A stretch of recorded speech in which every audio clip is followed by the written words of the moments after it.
Hello, hello, Gemini. Welcome to your September 2018 overview reading. This is going to be good for you if you are a Sun, Moon, or Rising Gemini. And I know a lot of people ask, some are probably going to resonate more than the others if you watch all three. So, okay, we'll take it. And the other thing is, for this reading, just go ahead. My God, okay. I'm setting that one aside. I did not set an intention. Okay, so go ahead and focus on your body. Anything that needs to come up or is in your highest good to have come up today, just set your intention, ask for what you need, ask for the right information to make an appearance.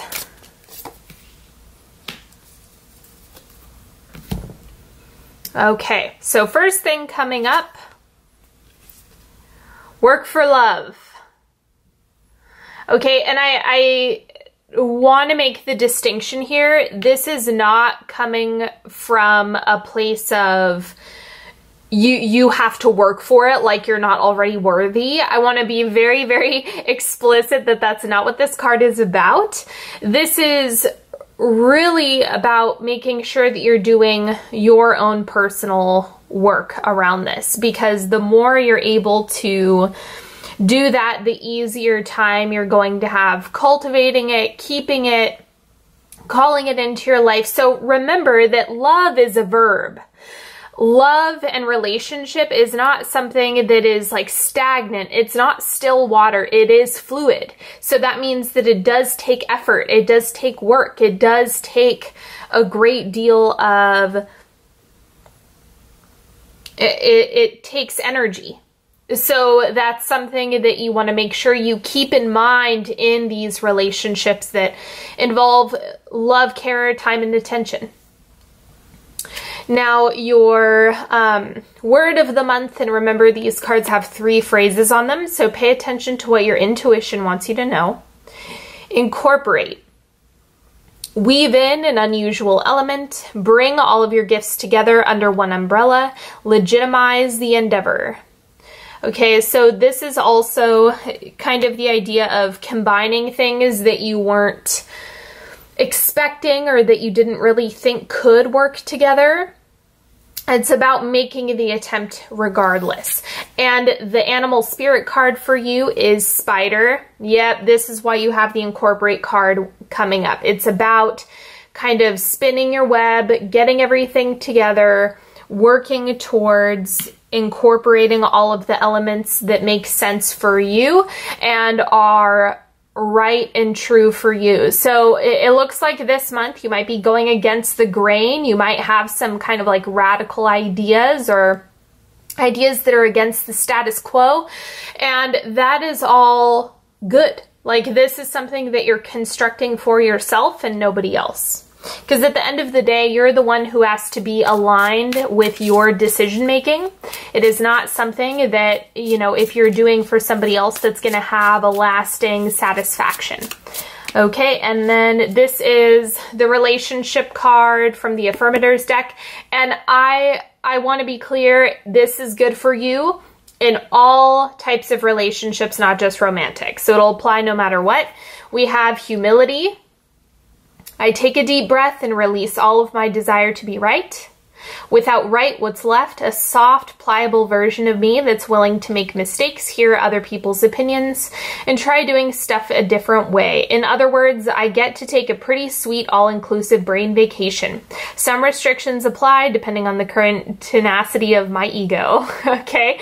So just remembering that, you know, you can be skeptical of the things that you're jumping to conclusions about or the things that you want. And the more fluid you are with what's right in relationships, the more you're going to expand into what is aligned with you. So rigidity in relationships, or it's kind of like there's a whole spectrum of the ways that you can set boundaries and the expectations that you can have. And so yours might be a little bit out of balance. Maybe you don't have enough of that. You're not holding this standard high enough. And then maybe for others of you, you're so firm that it actually makes it so that people can't even be human with you. So it's just find the middle ground there for yourself.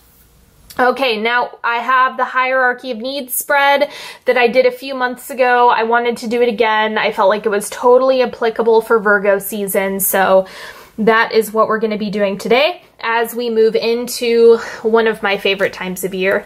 So the bottom row, which I'm going to be going over, this is your resources. So think home, shelter, money, resources, anything that you need.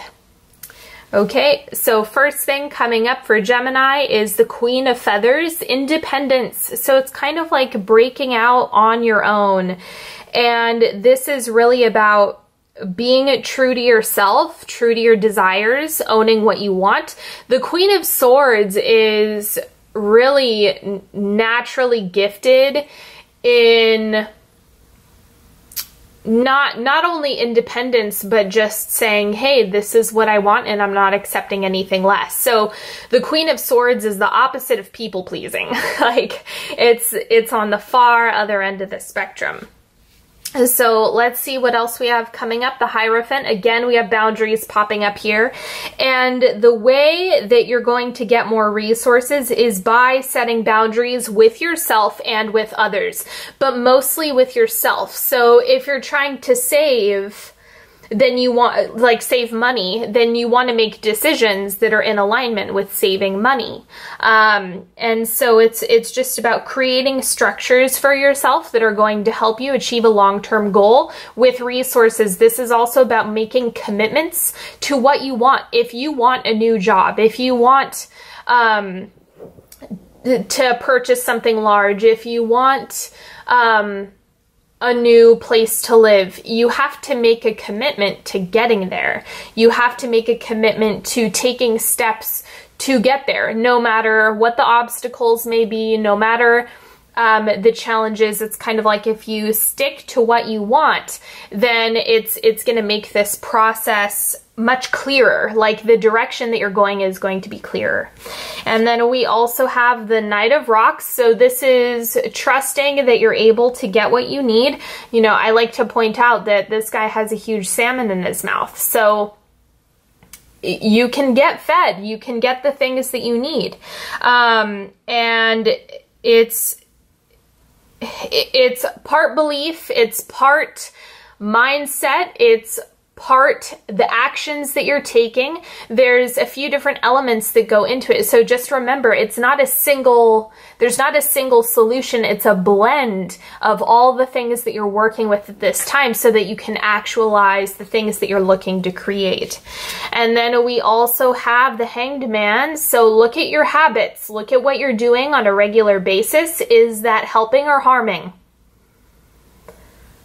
You know, it's like smoking is a great example. If you're smoking, but you're tight on money, then what's one way that you can find some easy money?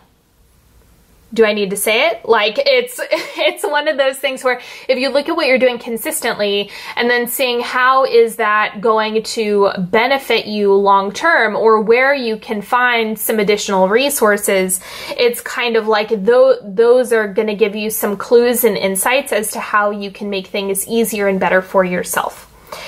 Now, in this row, we have romantic, platonic, familial relationships, as well as any community engagements.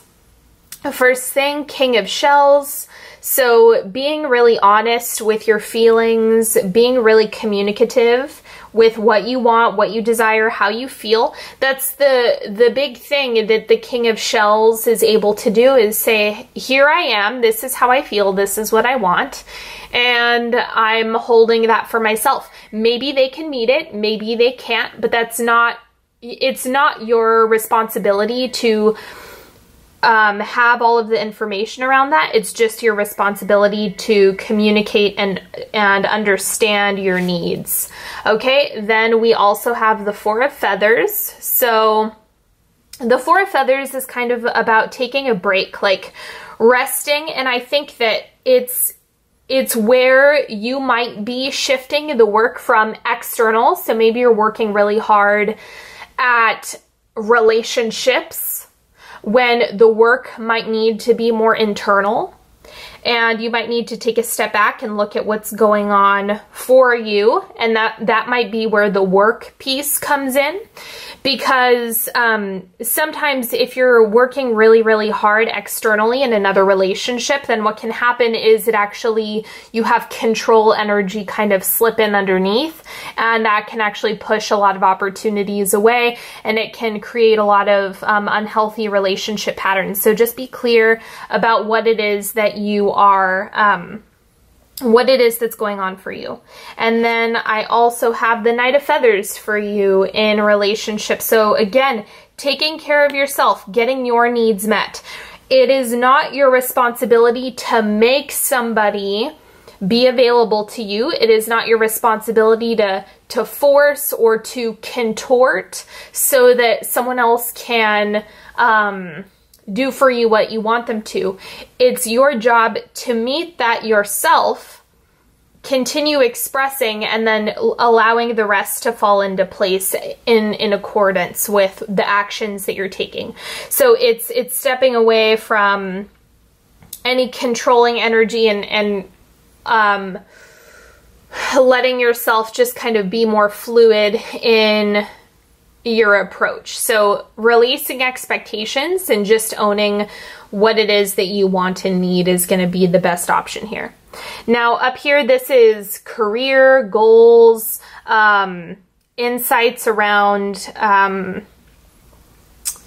like ambitions here. This is like projects and things that you want to make happen. You have the Nine of Torches, so it looks like there's going to be progress here. I want to clarify this really quick.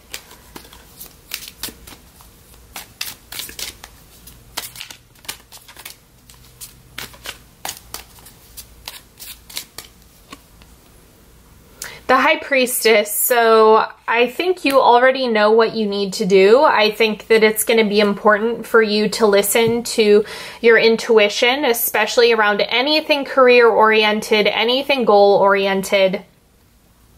Pay attention to the nudge that you feel. Pay attention to any insights and wisdom that you get just off the cuff, or little hits of inspiration that you get, because that's going to give you a lot of support moving forward in terms of your goals. So it's kind of like, this is the fuel. You taking action on the things that you're getting intuitive hits about is going to give you a lot of motivation and energy. Then we also have the Three of Torches. So you have it sitting out in front of you. It might not be fully visible to you right this moment, but the bottom line is that it's out there. It's like waiting for you. So part of this is trusting that what you desire already exists. It's in part about you holding space for it to make an appearance. That's also going to give you a great deal of help with these energies. So that's how you can take action, and really keeping your vision on point, making sure you're looking at, okay, this is what I want. Keeping your eye on the prize is part of what's going to support this whole thing. And then the area of self-actualization, this is creative projects, things that are a little bit more pleasure-based in terms of like doing things for fun, just for the sake of doing. We have Five of Torches, so it's kind of like, I think you have other things going on that are more pressing. I'm going to clarify this one too.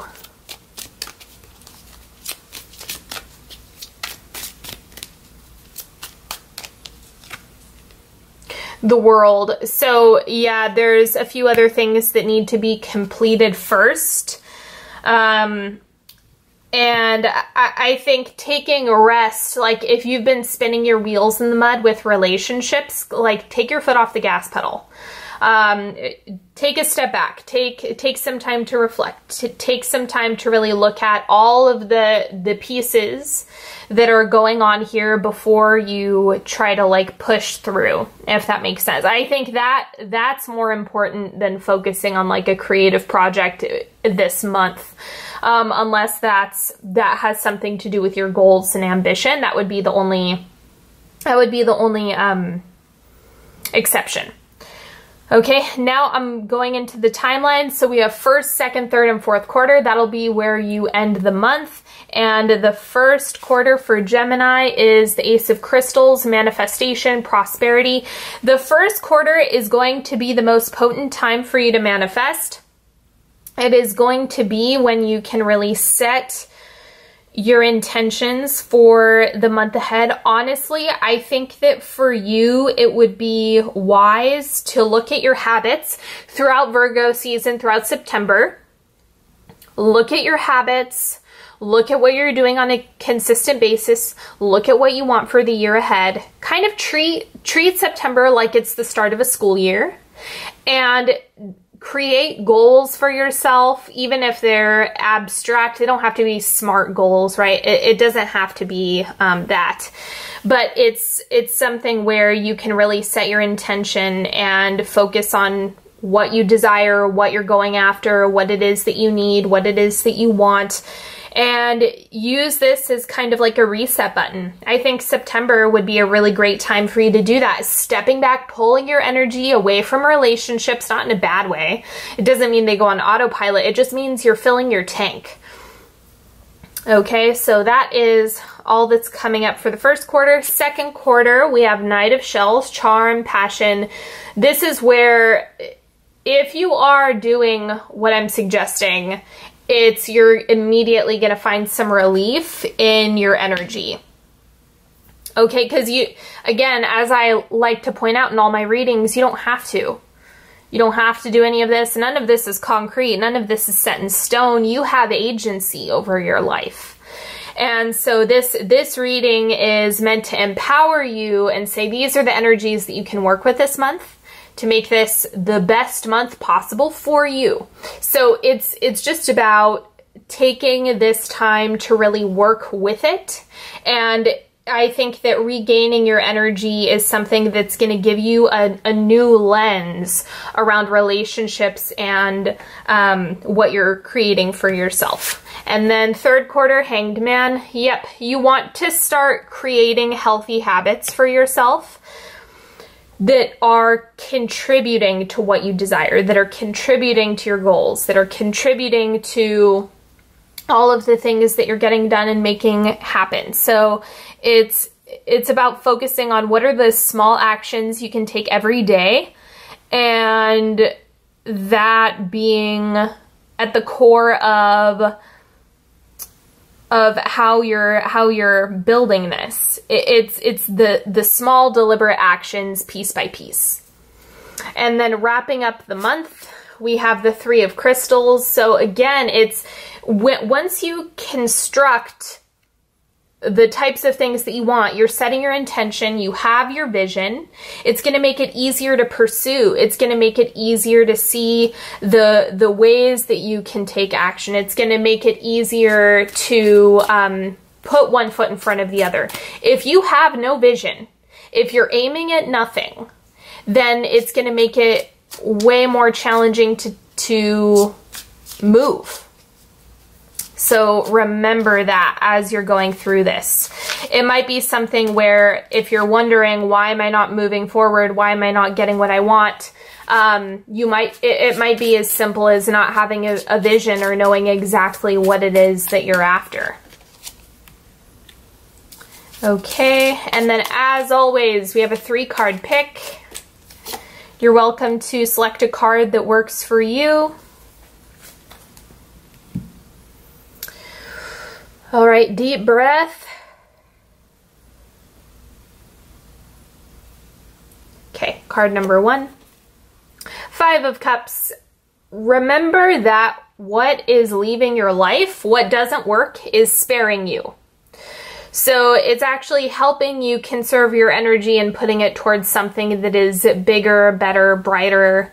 It's all about reorienting yourself and focusing on what does work, on what is standing, on what is in your vicinity. That's what the 2 cups behind her are. It's like she's focusing on these 3, but she needs to turn around and see, okay, this is what's working for me, and that's what I'm going to work with.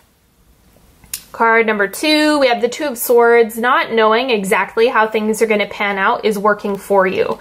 You don't have to have all the answers. You don't need to know everything that's coming up. You don't need to do all of that. It's just about sticking with the consistent actions, listening to your intuition, and again, keeping the faith for yourself is what's going to help things pan out the way they're supposed to, rather than you getting bogged down in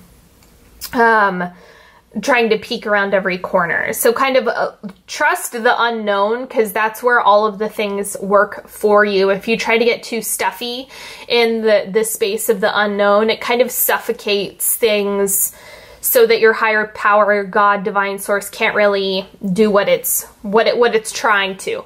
And then card number 3, we have Death, Transformation. This is a new insight around whatever it is that you're wanting. I think this has to do with your desires changing, and maybe it's the way that you were thinking about things before, what you wanted before isn't really what you want now. So be open to your desires changing, evolving, and growing as you are, because that's part of the deal. Okay, so that is all that I have for you today. I certainly hope you've enjoyed this reading as much as I've enjoyed reading for you. Don't forget, if you want to work with me one-on-one, all of the links are in the description box, so you can get single questions, tarot spreads, one-on-one sessions, and have a lovely September, Gemini, and I will talk to you all later. Bye-bye.